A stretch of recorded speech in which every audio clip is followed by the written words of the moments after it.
Hola, soy Juanca Martínez. Ayer un grupo de amigas y amigos, todos residentes en El Palo, en Málaga, iniciamos una tertulia sobre temas de filosofía política, principalmente.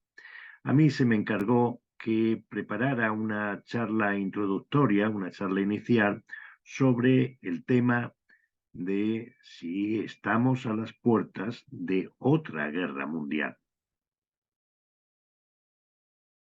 He aprovechado las diapositivas que utilicé durante la charla para preparar este vídeo.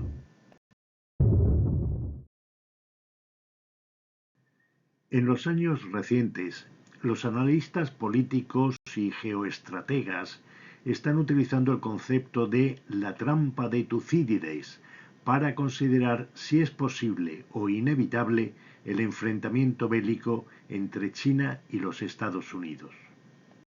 El argumento de la trampa de Tucídides lo propuso Graham Allison en un artículo de 2015 y lo desarrolló posteriormente en un libro de 2017. Graham Allison es un profesor de Harvard que ha sido asesor del Pentágono y ha colaborado con los departamentos de Estado y Defensa de los Estados Unidos. Hace 2500 años, Esparta era la potencia hegemónica en el mundo griego.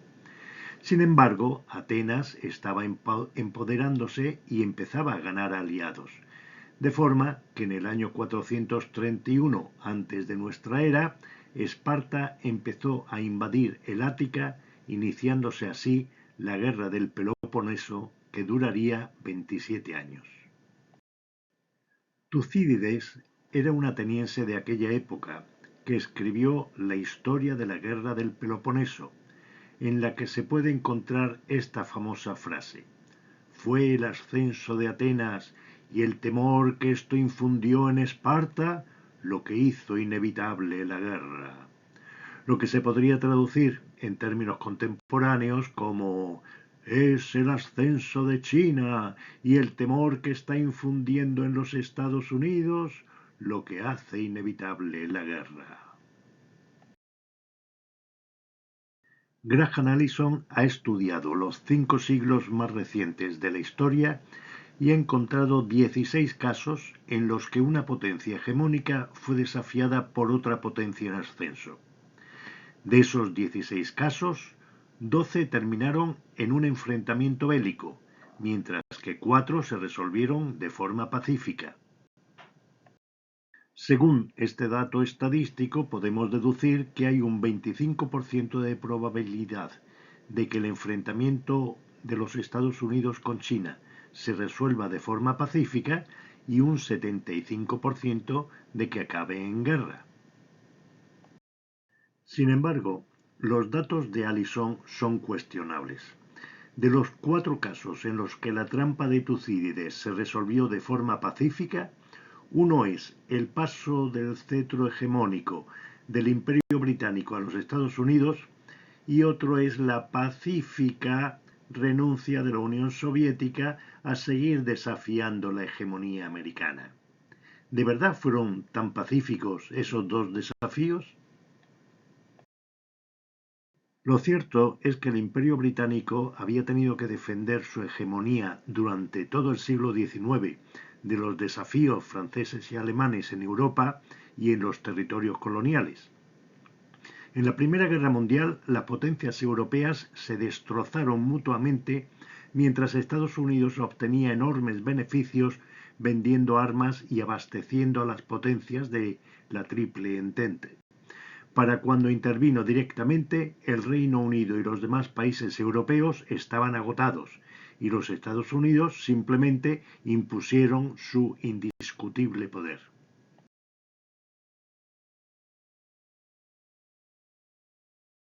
Y afirmar que los 40 años de Guerra Fría, desde la Segunda Guerra Mundial hasta la caída de la Unión Soviética, fueron pacíficos, no parece corresponderse mucho con la realidad. Tras la explosión de la bomba atómica, era muy peligroso que dos potencias atómicas se enfrentaran entre sí. Por eso los enfrentamientos se produjeron en terceros países. Esto es lo que se llama las guerras proxy, en las que cada una de las potencias apoya a una de las partes en conflicto. Aquí vemos una selección de 20 de las guerras más o menos largas, más o menos cruentas, que se libraron en los 40 años que van, desde el final de la Segunda Guerra Mundial hasta la disolución de la Unión Soviética. Son enfrentamientos que se produjeron en Latinoamérica, en África y en Asia, varios de los cuales se cobraron millones de muertos. En Latinoamérica, cada vez que aparecía o era elegido un gobierno que simpatizara con la Unión Soviética, la CIA se encargaba de provocar un golpe de Estado. Estados Unidos intervino también en guerras civiles y apoyando dictaduras criminales, no solo en Latinoamérica, sino también en África y en Asia. Es por todo esto que creo que se debería considerar el periodo de la Guerra Fría como una tercera guerra mundial. Dado el éxito que tuvieron los Estados Unidos tras esos 40 años de lucha fría contra la Unión Soviética, y teniendo en cuenta lo aprendido con esa experiencia, es lógico que en la actualidad, ante el temor de Estados Unidos por el ascenso de China, se trate de resolver el problema también mediante guerras proxy. Eso es lo que estamos viviendo. Las guerras actuales se llaman, y son, guerras híbridas, porque combinan las armas de fuego con armas comerciales y financieras que tratan de destruir la economía del enemigo y con armas de propaganda, censura, desinformación y ataques en el ciberespacio para conseguir el apoyo de los pueblos. Aquí tenemos una lista de los países más sancionados, los más perversos, el eje del mal. Pero en realidad son muchos más los países y las empresas y las personas sancionadas. Buscando en Google he encontrado esta noticia de que la Unión Europea tiene sancionados a 32 estados y a 2.400 personas y empresas.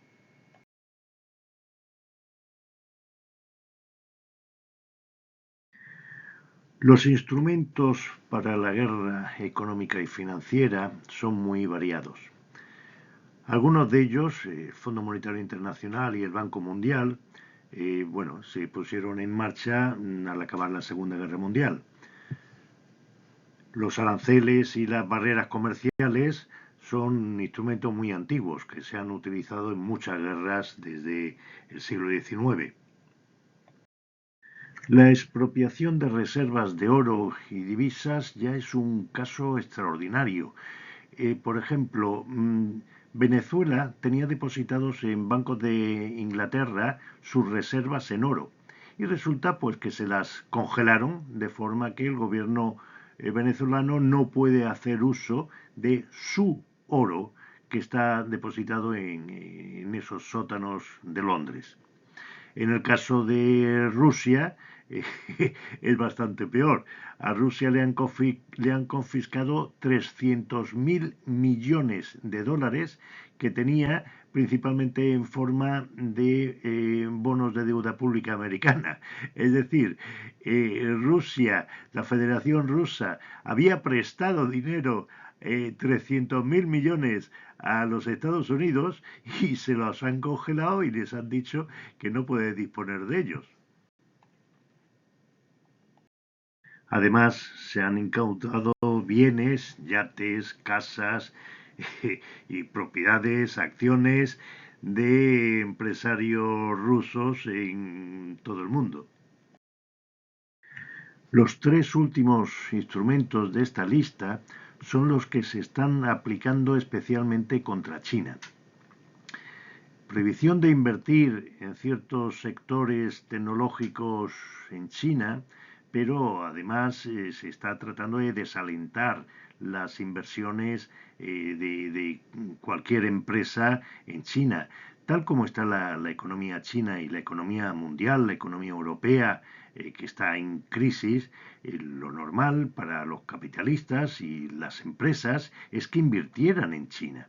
China tiene un gran atractivo para las inversiones porque es donde se están consiguiendo mejores rentabilidades. Entonces se trata de desalentar esas inversiones y es por eso por lo que se está anunciando continuamente todos los días desde hace más de 15 años que China está a punto de reventar, que es una burbuja inmobiliaria, burbuja financiera y que China está en una grave crisis económica, lo cual año tras año se ve que es completamente falso.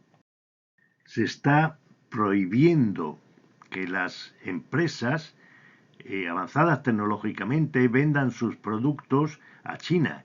El caso más grave es el de la empresa ASML, una empresa holandesa que es la única que vende cierto tipo de máquinas, las únicas capaces de producir chips de 3 nanómetros de alta densidad. Y claro, al no poder vender a China esas máquinas, esa empresa holandesa está perdiendo muchísimo dinero, aparte de arriesgarse a que China desarrolle una máquina que pueda competir con ella. Y eso, esa capacidad esa extraterritorialidad que tiene Estados Unidos de obligar a una empresa de otro país a que deje de vender y a que pierda dinero en interés de Estados Unidos es algo completamente extraordinario. De igual forma, tiene prohibidos a muchos países y sanciona a los países que compren los productos de Huawei, por ejemplo, del 5G. Si no existiera esa prohibición y esa limitación, Huawei ahora mismo sería posiblemente la empresa más grande y más rica del mundo con mayores ingresos del mundo. Las armas que utiliza China para la guerra económico-financiera son menos agresivas, pero quizá más eficaces. La iniciativa de la Franja y la Ruta, la nueva Ruta de la Seda, es un programa de construcción de infraestructuras de puertos, aeropuertos, ferrocarriles, autopistas, puentes, oleoductos y cables de fibra óptica al que se han apuntado 155 países. El Banco Asiático de Inversiones en Infraestructuras se ofrece como sustituto del Fondo Monetario Internacional, pero sin exigir condiciones políticas a cambio de sus préstamos. China se ha integrado y promueve diversos organismos de integración regional como la Organización de Cooperación de Shanghái y la ASEAN Plus. Finalmente, los BRICS y su propuesta de desdolarización, es decir, de fomentar el uso de monedas locales en las transacciones internacionales, puede resultar en un gravísimo daño a las finanzas de los Estados Unidos.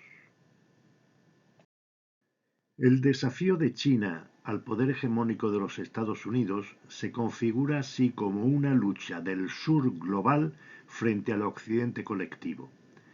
El occidente colectivo está formado por todos los aliados de Estados Unidos, lo que incluye no solo a la OTAN, sino también a Japón, Corea del Sur y Australia, que a pesar de su posición geográfica asumen la posición política de Occidente.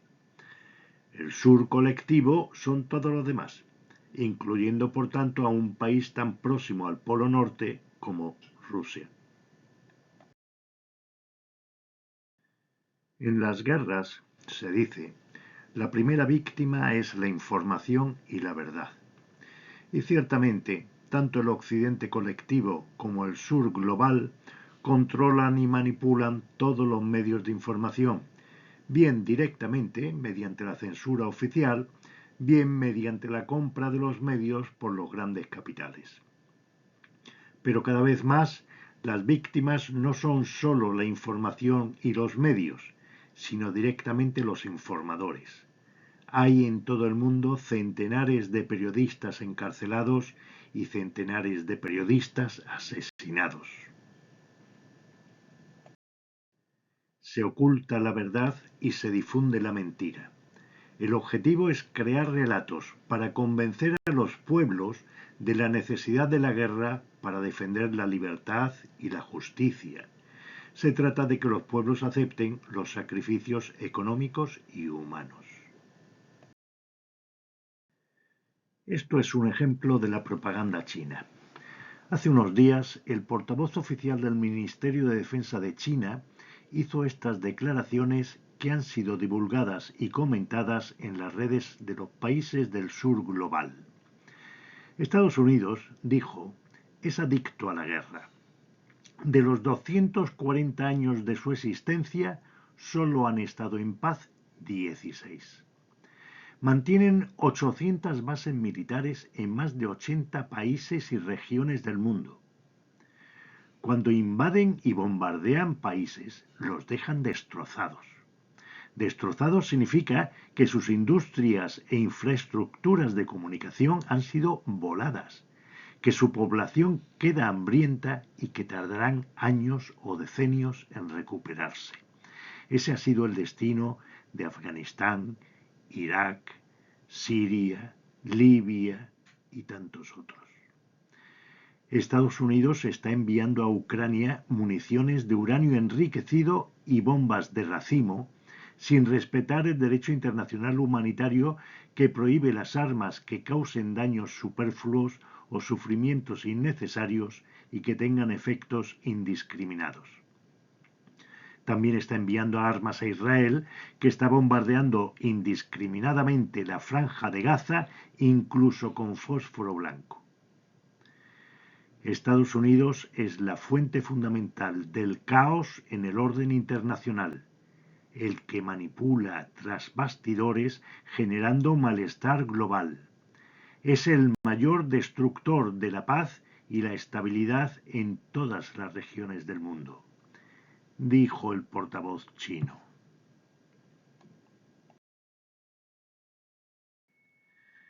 A nosotros, los pueblos que habitamos en el occidente colectivo, nos puede parecer que Estados Unidos está ganando el relato. Sin embargo, los pueblos del sur global parece que por alguna razón son más reacios a la propaganda occidental. Como ejemplo, pongo lo que ocurrió el año pasado en la 48ª sesión de la Organización de Cooperación Islámica, en la que participaron 60 países musulmanes y solo aceptaron un invitado de honor, el ministro de Asuntos Exteriores chino. A la vista de lo que está ocurriendo en estos momentos en la Franja de Gaza, podemos prever que los países musulmanes se alejarán un poco más de Occidente, acercándose aún más a China. También es cierto que muchos países prefieren mantener de momento una posición neutral para evitar las posibles sanciones de un lado sin renunciar a los beneficios de la amistad con la otra parte. En cualquier caso, ¿quiénes son los buenos o los malos? Todos los países afirman defender los derechos humanos y políticos, todos dicen querer la paz, acabar con el hambre en el mundo y ser los paladines en la defensa del medio ambiente. Todos defienden la libertad, la igualdad, la fraternidad, la cultura, las tradiciones, la familia y respetar los mandatos divinos. Y sin menoscabo de lo dicho, todos los países tienen intereses económicos y preocupaciones de seguridad propios que tienen que ser defendidos legítimamente por sus gobiernos. En fin, esta presentación se preparó solo como una invitación al debate, por lo que todos y todas las que habéis seguido el vídeo hasta aquí estáis cordialmente invitadas a introducir vuestros comentarios y dar vuestra opinión sobre quiénes son los buenos, quiénes son los malos o cualquier otra propuesta, sugerencia o crítica que os haya inspirado este discurso. Me temo que en los próximos años habrá muchas guerras. La economía se resentirá, habrá mucha gente que pase hambre y habrá miles, decenas de miles de muertos. El 7 de abril del año 2003, un periodista español, Julio Anguita Parrado, estaba cubriendo la guerra de Irak en Bagdad. Ese día, un misil cayó donde estaba él y otros compañeros periodistas y murió. Ese mismo día, por la tarde, su padre tenía que dar una charla ante una asociación de republicanos en Madrid. Poco antes de la charla, le informaron lo que le había ocurrido a su hijo. El padre del periodista muerto quiso dar la charla de todas formas y explicó a la audiencia lo que acababa de ocurrir y dijo una frase con la que quiero que termine este vídeo. Malditas sean las guerras y los canallas que las hacen.